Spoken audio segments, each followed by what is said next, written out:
when Derek Moore, a 25-year-old garbage collector, lifted the lid of the bin outside Mr. Henderson's house. He thought it would be another routine day on his familiar route.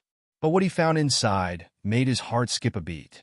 Just then, the front door creaked open, and Derek came face to face with Mr. Henderson, the once proud elderly man of the neighborhood. He stood there, frail and unkempt, his eyes filled with a haunting sadness that told a story of suffering. In that chilling moment, Derek knew he had to act fast. Before we dive in, let us know in the comments where you're watching from today, and if you find yourself gripped by this emotional journey, don't forget to subscribe. The early morning sun cast a golden glow over Maple Street as Derek Jones stepped out of his small apartment. At 25, he was eager to start his new job as a garbage collector in this quiet suburban neighborhood. Derek adjusted his cap, his dark skin glistening with a thin sheen of sweat in the warm air. He took a deep breath, inhaling the scent of freshly cut grass and blooming flowers. First day on the job, he muttered to himself, a mix of excitement and nervousness in his voice. Let's make it count. As Derek walked towards the waiting garbage truck, he couldn't help but notice the pristine lawns and well-maintained houses lining the street. It was a far cry from the bustling city where he grew up, but he was determined to make this new chapter of his life work. His co-worker, Mike, a middle-aged man with graying hair, greeted him with a nod. "Ready for your first day, kid?" Derek grinned, revealing a set of perfect white teeth. "You bet. I'm excited to meet the neighbors and do a good job." Mike chuckled, shaking his head. "Don't get your hopes up. Folks around here tend to keep to themselves." As they started their route, Derek waved and smiled at every person he saw. Most of them quickly averted their gaze or hurried inside their homes. A few nodded curtly, but none returned his friendly greeting. "Good morning," Derek called out to an elderly woman watering her roses. She glanced at him, then promptly turned her back. Undeterred, Derek continued his work, efficiently collecting trash bins and returning them to their spots. He took pride in his job, making sure not to leave any litter behind. As the morning wore on, Derek began to notice a pattern. The residents of Maple Street seemed to view him with a mix of suspicion and disinterest. He overheard whispers as he passed by a group of women chatting on a porch. "Who's the new guy?" one of them asked in a hushed tone. "I don't know, but he doesn't look like he's from around here," another replied, eyeing Derek warily. Derek pretended not to hear, focusing instead on his work. He reminded himself that change takes time, and he was determined to win over the neighborhood with his positive attitude and hard work. As they turned onto Oak Avenue, Derek's eyes were drawn to a house that stood out from the rest. Unlike the other well-maintained properties, this one looked neglected. The paint was peeling, the lawn overgrown, and the curtains were always drawn. "Hey, Mike," Derek called out, pointing to the rundown house. "What's the story with that place?" Mike glanced over and sighed. "That's old Mr. Henderson's house. Poor guy's been a recluse ever since his wife passed away last year. Hardly ever see him anymore." Derek felt a pang of sympathy. As they approached the house to collect the trash, he noticed movement behind one of the curtains. A pair of tired, wary eyes peered out at him before quickly disappearing. "Mr. Henderson?" Derek called out softly. "Good morning, sir. I'm Derek, the new garbage collector. Just wanted to say hello." There was no response, but Derek could sense someone watching him from behind the curtain. He smiled warmly in that direction before continuing with his work. As the days passed, Derek settled into his new routine. He continued to greet everyone he saw, determined to break through the invisible barrier that seemed to separate him from the residents of Maple Street. One morning, as Derek was collecting trash from Mrs. Thompson's house, he noticed her struggling with a heavy box of old magazines. "Let me help you with that, ma'am," Derek offered, quickly moving to assist her. Mrs. Thompson hesitated for a moment, eyeing Derek suspiciously. But as he gently took the box from her arms, her expression softened slightly. "Thank you," she said, her voice barely above a whisper. Derek beamed. "It's my pleasure, Mrs. Thompson. Have a wonderful day." As he walked away, he could hear Mrs. Thompson murmuring to her neighbor, "He seems like a nice young man, doesn't he?" It was a small victory, but Derek felt a surge of hope. Maybe, just maybe, he was starting to make a difference. Throughout the week, Derek continued to observe Mr. Henderson's house. Every day, he would see the curtain twitch slightly as he approached, but the old man never showed himself. "Hey, Mike," Derek said as he climbed back into the truck. "I'm worried about Mr. Henderson. Have you ever spoken to him?" Mike shook his head. "Not in years.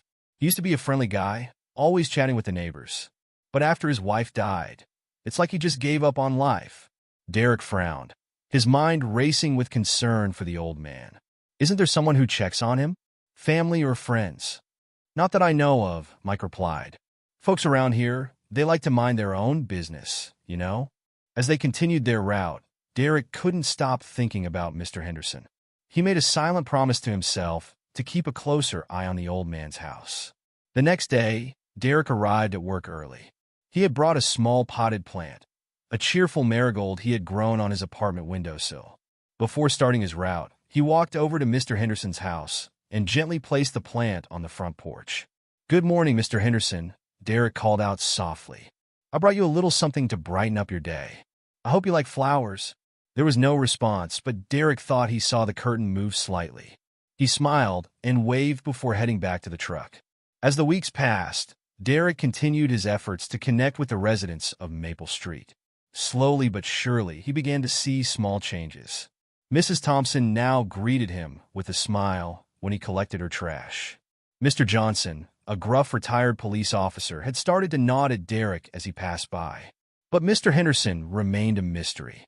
The potted plant had disappeared from the porch, but Derek couldn't tell if it had been taken inside or thrown away.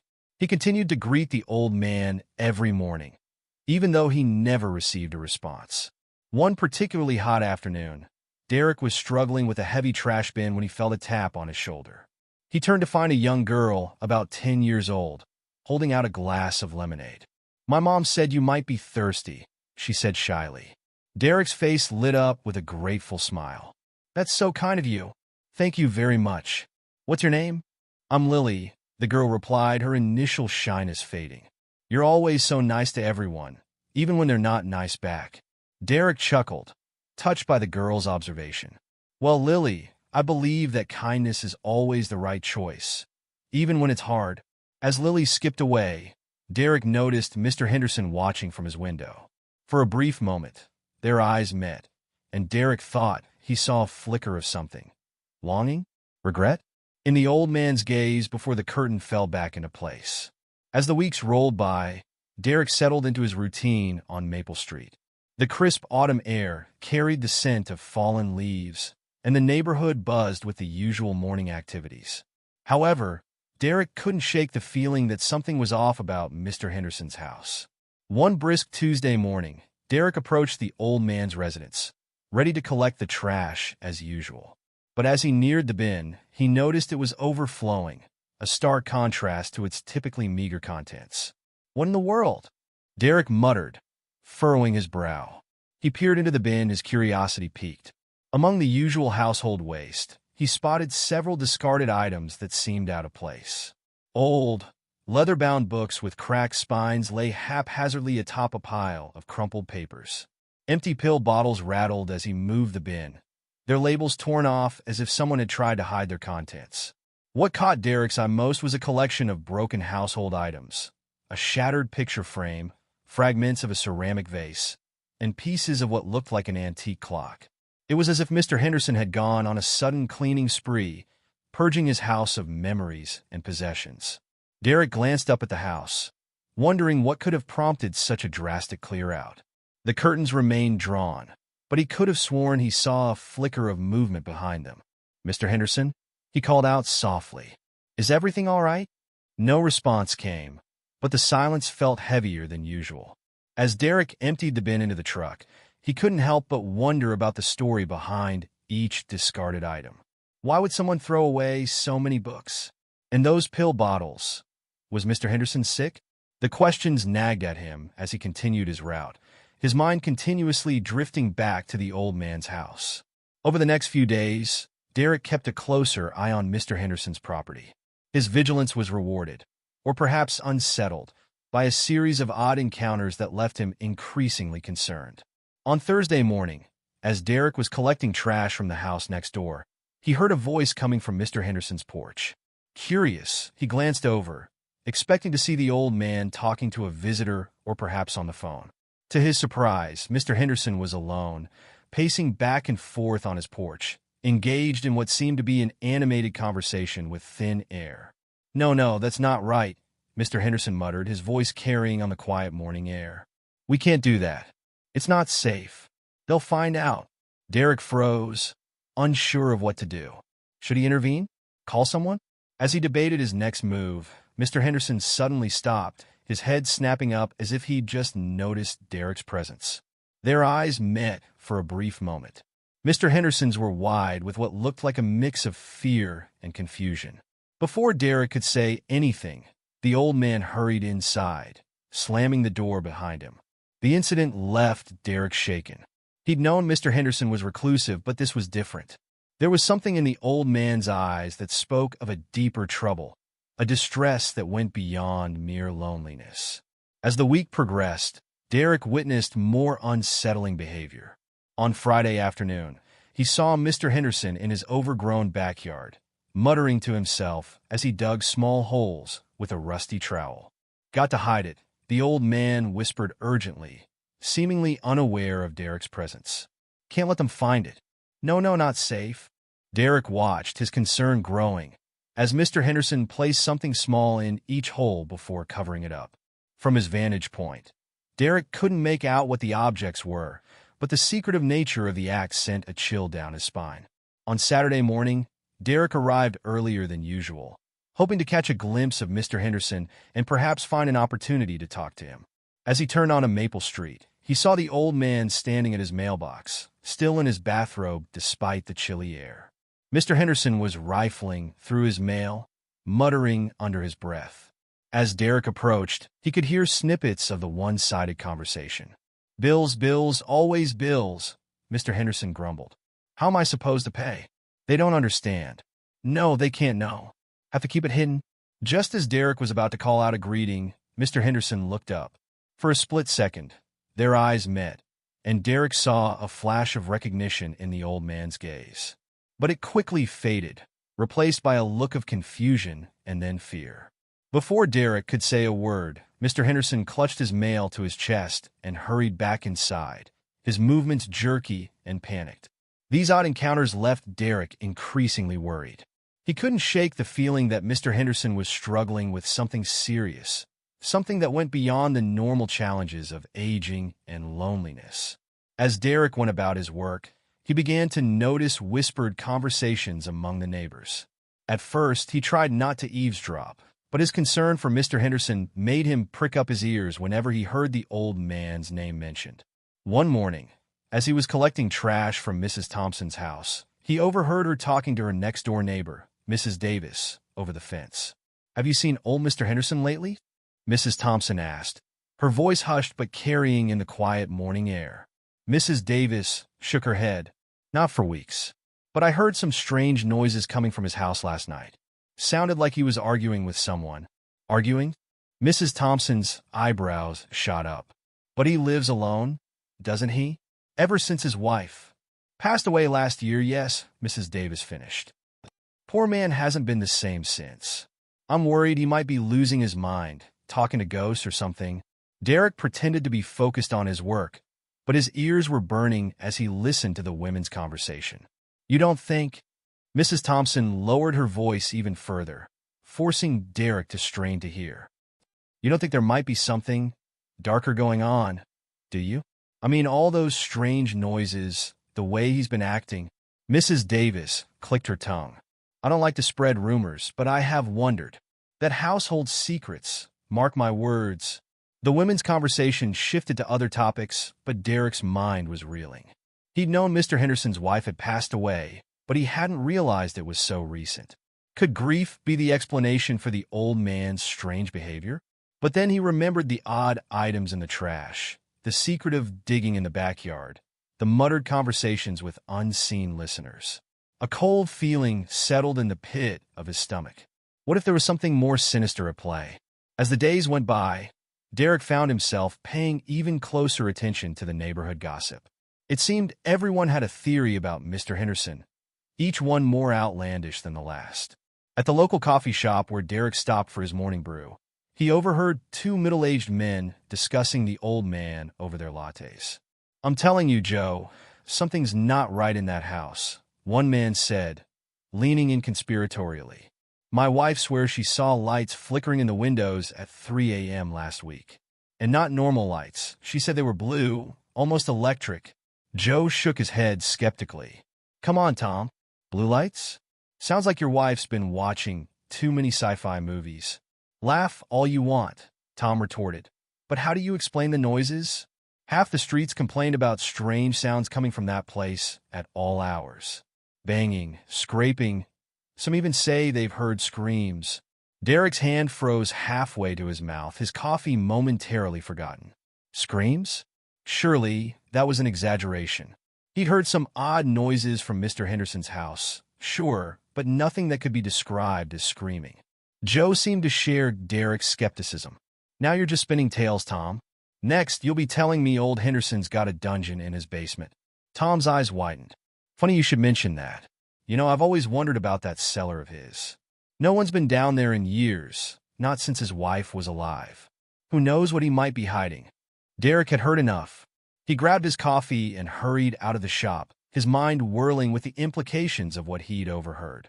As he drove to work, he couldn't help but mull over all the rumors and whispers he'd heard over the past few days. It seemed everyone in the neighborhood had a theory about Mr. Henderson, each one more outlandish than the last. Derek tried to sort through the information objectively. He knew firsthand that Mr. Henderson had been acting strangely. The overstuffed trash bins, the muttered conversations with himself, the secretive behavior. But was it a sign of something sinister, or just an old man struggling with loneliness and possibly mental health issues? As he turned onto Maple Street, Derek's eyes were drawn, as always, to Mr. Henderson's house. Just as he was about to look away, Derek saw a flicker of movement behind one of the upstairs windows. For a brief moment, he caught a glimpse of Mr. Henderson's face, pale and drawn, staring out at the street with an expression of, what? Fear? Desperation? Before Derek could be sure, the old man disappeared from view, the curtain falling back into place. That fleeting image stayed with Derek throughout his shift.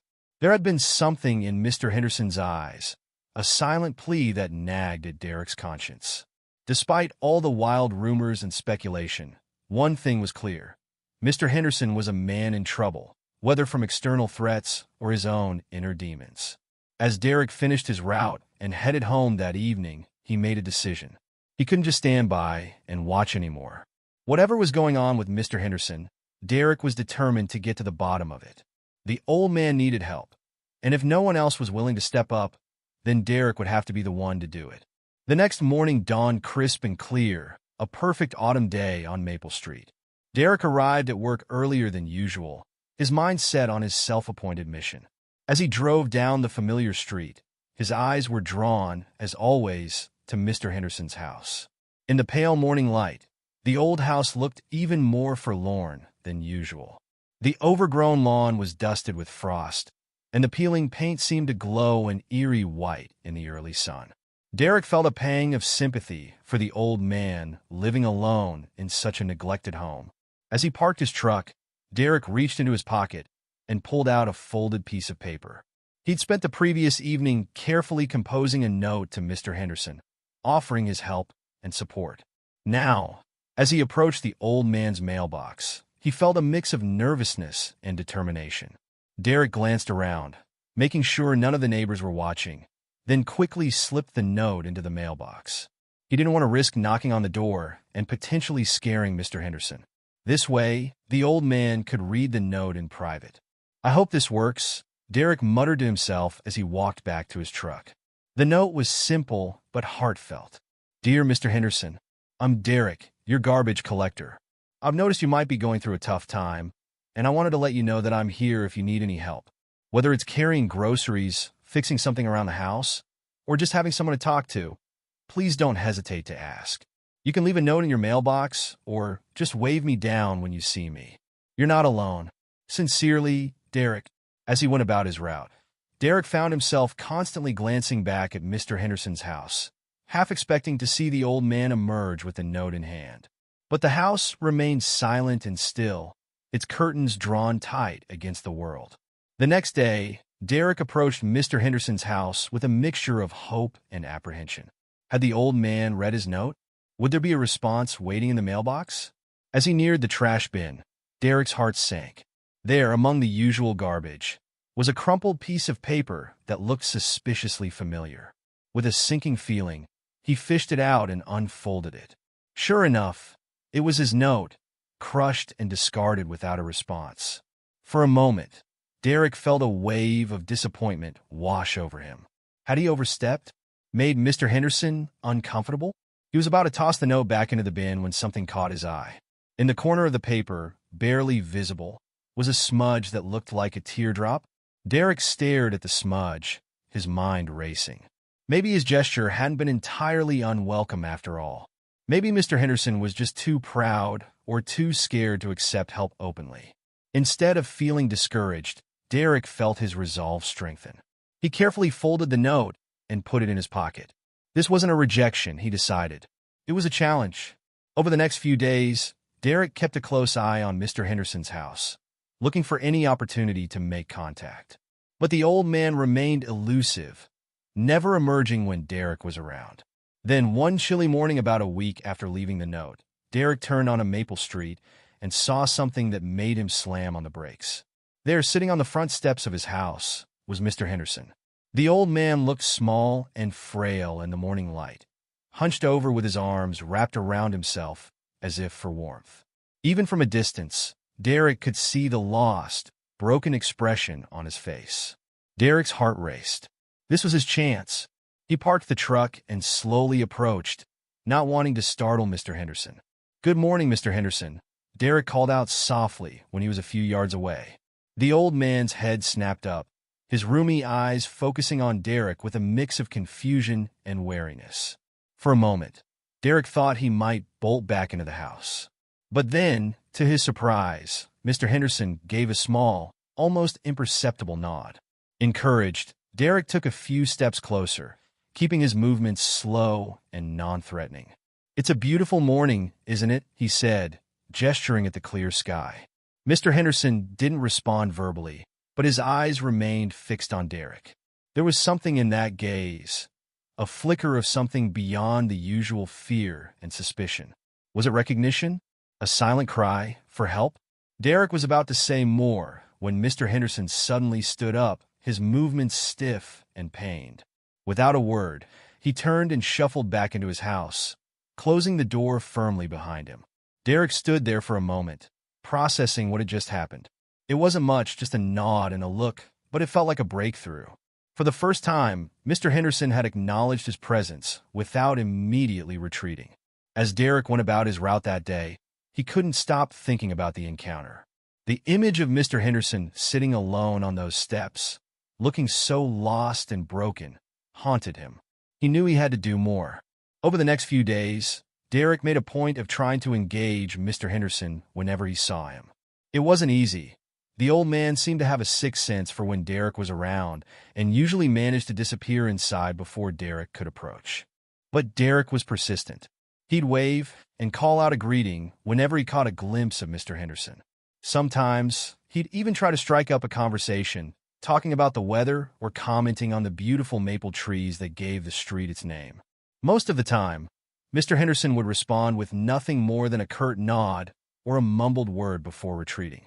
But Derek noticed that the old man was taking a little longer each time before disappearing back into his house. One particularly cold morning, Derek arrived on Maple Street to find Mr. Henderson struggling with a large bag of leaves. The old man was trying to drag it to the curb, his thin arms straining with the effort. Without hesitation, Derek parked his truck and jogged over. "Let me help you with that, Mr. Henderson," he called out. Mr. Henderson looked up, startled. For a moment, he seemed about to refuse, his body tensing as if to pull away. But then he looked at the heavy bag, then back at Derek, and gave a small, resigned nod. Derek quickly took hold of the bag, easily lifting it. "Where would you like this, sir?" he asked. Mr. Henderson pointed to the curb, his voice barely above a whisper as he said, "There is fine." As Derek moved the bag, He noticed Mr. Henderson watching him intently. There was still wariness in the old man's eyes, but also something else, a flicker of curiosity, perhaps even a hint of gratitude. Emboldened, Derek decided to press his luck. You know, Mr. Henderson, I'd be happy to help you with yard work anytime, or any other chores you might need a hand with. It's no trouble at all. Mr. Henderson's response was immediate and cold. I don't need help, he snapped, his voice stronger than Derek had ever heard it. I can manage on my own. But even as he spoke, Derek saw a flash of something in the old man's eyes, a mix of sadness and fear that belied his harsh words. It was as if Mr. Henderson was struggling with something he couldn't or wouldn't put into words. Of course, sir, Derek said gently, taking a step back to give Mr. Henderson some space. I just wanted you to know the offer's there if you ever change your mind. Mr. Henderson didn't respond. He just turned and shuffled back towards his house. But just before he reached the door, he paused and looked back at Derek. For a brief moment, their eyes met, and Derek saw a world of unspoken emotion in that gaze, loneliness, fear, and perhaps a tiny glimmer of hope. Then the moment passed, and Mr. Henderson disappeared into his house, leaving Derek standing alone on the leaf-strewn lawn. The day started like any other for Derek. The early morning air was crisp, carrying the scent of fallen leaves and would smoke from distant chimneys. As he drove down Maple Street, his eyes automatically sought out Mr. Henderson's house, a habit born of weeks of concern and growing connection. But today something was different. Derek felt it even before he fully registered what he was seeing. He slowed the garbage truck to a crawl, his brow furrowing as he took in the scene before him. Mr. Henderson's house, usually a picture of neglected melancholy, now seemed downright ominous. All the blinds were drawn tight, not a single gap allowing even a sliver of light to escape. The porch light, which Mr. Henderson habitually left on, was dark. There was an eerie stillness about the place, as if the very air around it was holding its breath. That's odd, Derek muttered to himself, parking the truck and climbing out. As he approached the house, the sense of wrongness intensified. The overgrown lawn was littered with fallen leaves, as if it had been neglected for days. The porch steps creaked ominously under his feet, the sound unnaturally loud in the morning quiet. But it was the trash bin that really caught Derek's attention. Unlike its usual neat, barely filled state, it was overflowing. The lid couldn't even close properly, propped open by the sheer volume of its contents. Derek's heart began to race. Something was very wrong. With a deep breath to steady himself, Derek reached for the lid of the bin. As he lifted it, a musty, metallic smell hit his nostrils, making him recoil. Steeling himself, he peered inside. What he saw made his blood run cold. Atop the pile of garbage was a cloth, once white, but now stained a rusty brown. Derek's mind rebelled against the implication, but he couldn't deny what his eyes were telling him. It was blood. A lot of blood. "Oh, God," he whispered, his hand shaking as he reached in to move the cloth aside. Underneath, he found more disturbing items. Shards of porcelain were scattered throughout the bin, some edges sharp enough to cut. Derek recognized pieces of what must have been a beautiful vase, its delicate floral pattern now fractured and discarded. But it was the photograph that truly shook him. Half of a picture, torn right down the middle, showed a young woman with a radiant smile. Her eyes sparkled with joy, frozen in a moment of happiness now literally ripped apart. With a jolt, Derek realized this must be Mrs. Henderson in her youth. As he stood there, trying to process what he was seeing, a chill ran down his spine. He had the distinct feeling of being watched. Slowly, hardly daring to breathe, Derek turned towards the house. There, framed in the doorway, stood Mr. Henderson. The old man looked nothing like the gruff but gradually warming neighbor Derek had come to know. His face was ashen, his eyes sunken and rimmed with red as if he hadn't slept in days. His clothes, usually neat if worn, were disheveled and stained. But it was the look in Mr. Henderson's eyes that truly struck Derek. There was dread there, a bone-deep fear that seemed to radiate from him. For a long moment, they stood there, frozen in a tableau of discovery and despair. The morning breeze rustled the leaves around them, the only sound in the tense silence. Finally, Derek found his voice. "Mr. Henderson," he said softly, trying to keep the tremor out of his words. "Are you all right? What's happened?" Mr. Henderson's lips moved, but no sound came out. He looked down at his hands, which Derek now noticed were trembling violently, then back up at Derek. The plea in his eyes was unmistakable now. This was a man who had reached his breaking point, who desperately needed help but didn't know how to ask for it. Derek took a cautious step forward, his mind racing. What should he do? Call the police? Try to talk to Mr. Henderson? The blood-stained cloth weighed heavily on his conscience. What if something terrible had happened? "Mr. Henderson," he tried again, keeping his voice calm and steady. "I'm here to help. Whatever's going on, we can figure it out together. But I need you to talk to me. Can you do that?" The old man's face crumpled, a lifetime of pain and loneliness etched into every line. He opened his mouth again, and this time, a sound emerged, a low, keening moan that seemed to come from the depths of his soul. Derek's heart ached at the sound. Whatever had happened, whatever secrets Mr. Henderson had been keeping, it was clear that the old man was suffering deeply. Taking another careful step forward, Derek held out his hand. "It's okay," he said gently. "You're not alone anymore. Let me help you." For a moment, it seemed like Mr. Henderson might retreat back into the house, closing the door on Derek and any chance of help. But then, with agonizing slowness, he reached out a trembling hand. As their fingers touched, Derek felt a jolt of connection.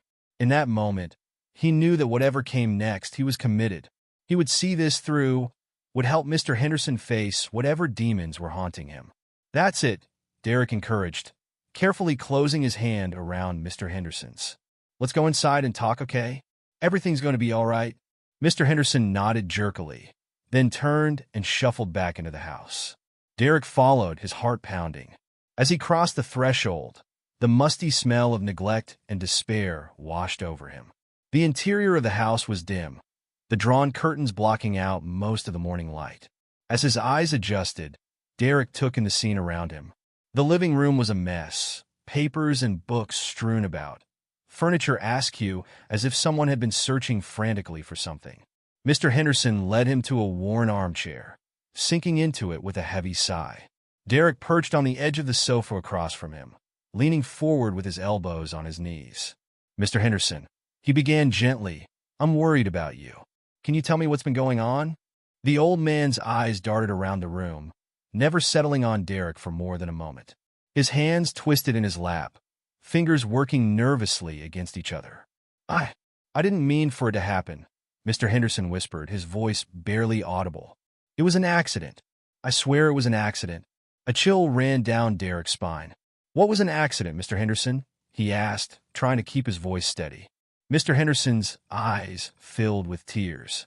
"Margaret," he choked out. "My Margaret. She fell. I couldn't catch her in time. There was so much blood." Derek's mind raced. Margaret must be Mrs. Henderson. But hadn't the neighbors said she died a year ago? What was Mr. Henderson talking about? When did this happen? Derek asked carefully. Mr. Henderson's brow furrowed in confusion. "Last night? No, that's not right. I can't remember. The days, they all blur together now." Derek took a deep breath, trying to piece together what he was hearing. "Mr. Henderson," he said gently, "I thought your wife passed away last year. Is that right?" The old man's face crumpled. "Yes," he whispered. "Yes, she did. But I see her, Derek. I see her everywhere. Sometimes it feels like she's still here." Understanding began to dawn on Derek. The isolation, the erratic behavior, the confused ramblings. Mr. Henderson wasn't just grieving. He was lost in his grief, unable to distinguish between past and present, memory and reality. "The blood," Derek said softly. "In the trash. Can you tell me about that?" Mr. Henderson looked down at his hands, turning them over as if seeing them for the first time. "I cut myself," he mumbled. "On the vase. Margaret's favorite vase. I was trying to clean it, but my hands were shaking. It slipped. There was so much blood. Just like when Margaret fell." Relief washed over Derek, tempered immediately by deep concern for Mr. Henderson's state of mind. "And the photograph?" he prompted gently. Tears spilled down Mr. Henderson's cheeks. I couldn't bear to look at it anymore, he whispered. Seeing her so young, so happy, knowing I'll never see her smile again. I tore it up, but then I couldn't bear to lose it completely. So I kept half. I don't know why. Derek's heart ached for the old man. The depth of his grief, the confusion and despair he must have been living with, was overwhelming. Mr. Henderson, Derek began gently. Can you tell me more about what's been troubling you? I want to understand so I can help. The old man's eyes welled up with tears. His voice quavered as he spoke. It's not just losing Margaret. It's everything. Derek leaned forward, encouraging him to continue. Mr. Henderson took a shaky breath. Margaret was sick for a long time before she left me. The medical bills, they just kept piling up. I thought I could handle it, but his voice broke, and Derek reached out to pat his hand reassuringly. We spent our entire savings, Mr. Henderson continued, his words tumbling out now. I even took out a second mortgage on the house. But it wasn't enough. And now, without her, I can't keep up with the bills. I can't even think straight most days. Derek's heart ached for the old man. Mr. Henderson, why didn't you ask for help? The old man's face crumpled. I was ashamed. We always prided ourselves on being self-sufficient. And the neighbors, they all seemed so perfect, so put together. I couldn't bear to let them see how far I'd fallen. Derek shook his head, squeezing Mr. Henderson's hand. There's no shame in needing help, sir. We all do sometimes. But this is more than I can handle alone. I think we need to call for some professional help. Is that okay? Fear flashed in Mr. Henderson's eyes. No, please. They'll take me away. This house, it's all I have left of her. Nobody's going to take you away, Derek assured him. But you need medical attention, and there are people who can help with your financial troubles too. Please let me call 911. Mr. Henderson hesitated, then gave a small nod. Okay, he whispered. I'm just so tired of fighting alone. Derek squeezed his hand once more before pulling out his phone. He dialed 911, his voice calm as he explained the situation to the dispatcher. Yes, I'm with an elderly neighbor. He's been struggling with grief and financial issues. There are some minor injuries, but I'm more concerned about his mental state. No, he's not a danger to himself or others, but he definitely needs help. Okay, thank you. We'll be waiting. As he hung up, Derek noticed Mr. Henderson watching him with a mix of fear and gratitude. They're on their way, he said softly. It's going to be okay, Mr. Henderson. I promise. The minutes ticked by slowly as they waited. Derek kept up a gentle stream of conversation, trying to keep Mr. Henderson calm. He shared stories from his own life, times when he'd struggled and needed help. Mr. Henderson nodded, a flicker of understanding in his eyes. You're a good man, Derek. I'm sorry I didn't see it sooner. Before Derek could respond, the sound of sirens filled the air. Mr. Henderson tensed, but Derek placed a reassuring hand on his arm. It's okay. They're here to help. Moments later, there was a knock at the door. Derek went to answer it, finding two paramedics and a woman in plain clothes who introduced herself as a social worker. As the paramedics began checking Mr. Henderson's vitals and tending to the cut on his hand, the social worker, Sarah, sat down across from him. Mr. Henderson, she said gently, I'm here to help. Can you tell me a bit about what's been going on? Haltingly, with frequent glances at Derek for reassurance, Mr. Henderson began to share his story. He spoke of Margaret's illness, the mounting bills, the crushing loneliness after her death. As he talked, Sarah listened attentively, occasionally asking a clarifying question or offering a word of comfort. Mr. Henderson, Sarah said when he'd finished, I want you to know that there are resources available to help you. We can assist with financial counseling, grief support, and even home care if you need it. You don't have to face this alone anymore. Mr. Henderson's eyes filled with tears. I don't know how to thank you all, he said, his voice choked with emotion.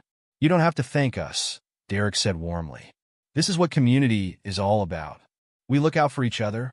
As the paramedics finished their examination, declaring that Mr. Henderson didn't need hospitalization but should follow up with his doctor, Sarah began outlining the next steps.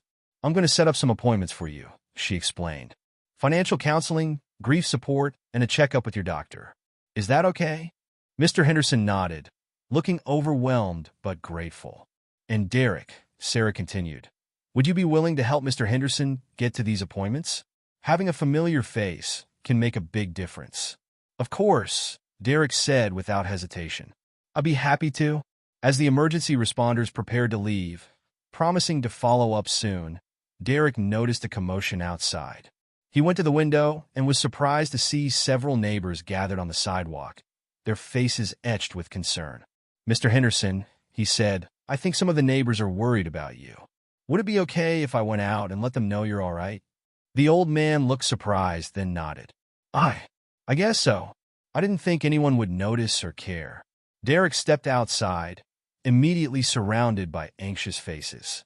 Mrs. Thompson from next door spoke first. Derek, is everything okay? We saw the ambulance and got worried. Derek took a deep breath. Mr. Henderson has been going through a tough time, he explained. He's been struggling since his wife passed away, dealing with grief and some financial troubles. But he's getting help now. The neighbors exchanged glances, many looking guilty. We had no idea, Mr. Johnson, the retired police officer, said gruffly. We should have checked on him. We all should have, Mrs. Davis added. Is there anything we can do to help? Derek felt a surge of hope. Actually, yes. Mr. Henderson needs support right now. Maybe we could organize a neighborhood effort? Help with meals, yard work, just stopping by for a chat. The response was immediate and enthusiastic. Neighbors began volunteering for various tasks, their earlier indifference replaced by genuine concern and a desire to help. As Derek turned to go back inside, he found Mr. Henderson standing in the doorway, leaning heavily on his cane. The old man's eyes were wide as he took in the scene. Did they want to help? He asked, his voice trembling. Derek smiled, placing a gentle hand on Mr. Henderson's shoulder. They do. You're not alone anymore, Mr. Henderson. We're all here for you. Tears spilled down Mr. Henderson's cheeks as several neighbors approached, offering words of support and apologies for not reaching out sooner. In that moment, Derek saw a change come over the old man. The weight of isolation that had bowed his shoulders for so long seemed to lift a little. A tiny spark of hope flickered in his eyes. As the days passed, that spark grew stronger. True to their word, the neighbors rallied around Mr. Henderson. Mrs. Thompson organized a meal train, ensuring he had hot, home-cooked food every day. Mr. Johnson and his son tackled the overgrown yard, transforming it back into the neat garden it had once been. Derek, true to his promise, drove Mr. Henderson to his appointments. He sat with him through financial counseling sessions, helping him understand his options and make a plan to tackle his debt. He waited patiently outside during grief counseling, always ready with a supportive word or a quiet presence on the drive home. Slowly but surely, Mr. Henderson began to emerge from his shell. The house that had been a dark, cluttered den of memories started to come alive again. With help from the neighbors, he sorted through Margaret's things, keeping treasured mementos and donating the rest to charity. One sunny afternoon, about a month after that fateful morning, Derek arrived at Mr. Henderson's house for their weekly check-in. He was surprised to find the old man on the porch, a fresh coat of paint on the railing beside him. Derek, Mr. Henderson called out, a smile lighting up his face. Come see what we've done. As Derek climbed the steps, he noticed the porch swing had been repaired and repainted. The front door, once peeling and faded, now shone with a cheerful red coat. It looks great, Mr. Henderson, Derek said warmly. Did you do all this yourself? The old man chuckled, shaking his head. Oh no, I had plenty of help. That young couple from down the street, the Millers, they're quite handy. And little Timmy from next door helped me choose the color for the door. Said it reminded him of a fire truck. Derek grinned, marveling at the change in Mr. Henderson. Gone was the haunted, desperate man he'd found that morning. In his place was someone who, while still carrying the weight of his loss, seemed to have found a new purpose. You know, Derek, Mr. Henderson said, his voice thoughtful, I've been thinking a lot about Margaret lately. Not just missing her, but really thinking about the life we shared. Derek sat down next to him on the porch swing. What kind of thoughts? Mr. Henderson smiled, a faraway look in his eyes. Good ones mostly, remembering the happy times, the adventures we had. And I realized something. Margaret wouldn't have wanted me to shut myself away, to stop living just because she's gone. He reached into his pocket and pulled out a photograph. It was the other half of the torn picture Derek had found in the trash that day. But now, it had been carefully repaired. The two halves joined together again. I found this when we were cleaning out the attic, Mr. Henderson explained. Mrs. Davis helped me fix it. It's from our honeymoon, you know. We were so young, so full of dreams. Derek studied the photo. The young couple beamed at the camera, their whole lives ahead of them. You look very happy, he said softly. Mr. Henderson nodded. We were. And you know what? I think Margaret would be happy now, seeing how the neighborhood has come together. She always said a strong community could weather any storm. As they sat there, the porch swing gently rocking, Derek felt a profound sense of gratitude. What had started as a simple act of kindness had blossomed into something beautiful, a community reborn, a life reclaimed from the brink of despair. Mr. Henderson, Derek said, I'm really proud of you. You've come so far. The old man's eyes misted over. I couldn't have done it without you, Derek. You saw me when I was invisible. You reached out when everyone else had given up. Derek shook his head. I just did what anyone would do, what a good neighbor should do. Mr. Henderson chuckled. Well, you've set quite an example. Did you know the Johnsons have started a neighborhood watch program? And Mrs. Thompson is talking about organizing a block party next month. As if on cue, they heard the sound of children laughing. Looking out, they saw a group of kids riding their bikes down the street, waving as they passed. Among them was Timmy from next door, proudly wearing a shirt that declared him a junior neighborhood helper. Mr. Henderson waved back, a broad smile on his face. You know, Derek, he said, for the first time in a long while, I'm looking forward to tomorrow, to seeing what new adventures it might bring. Derek felt a lump form in his throat. I'm glad to hear that, Mr. Henderson. Really glad. As the sun began to set, painting the sky in vibrant hues of orange and pink, Derek knew he was witnessing more than just a beautiful sunset. He was seeing the dawn of a new chapter, not just for Mr. Henderson, but for the entire neighborhood. The once isolated street had transformed into a true community, bound together by compassion, understanding, and the simple act of looking out for one another. And at the heart of it all was a reminder that sometimes the most profound changes start with the smallest acts of kindness.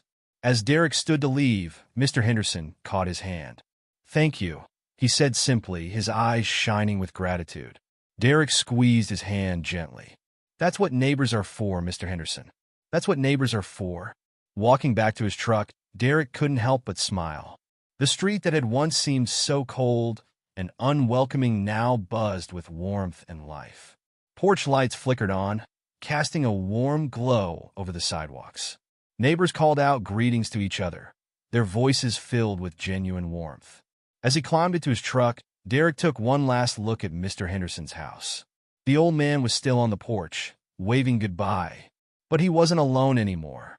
Mrs. Thompson had joined him, a plate of cookies in her hand, ready to share an evening chat. Derek started the engine, his heart full. He had set out to make a difference in one man's life. But in doing so, he had helped an entire community rediscover its heart. As he drove away, the words on the street sign caught his eye, Maple Street. But to Derek, it would always be more than that. It was home. Derek's decision to reach out not only saved Mr. Henderson from despair, but also brought a renewed sense of community to the neighborhood. It's a reminder that sometimes the smallest acts of kindness can make the biggest difference. What would you have done if you were in Derek's shoes? Let us know in the comments below. And if this story moved you, don't forget to hit that subscribe button so you never miss out on more powerful tales like this one.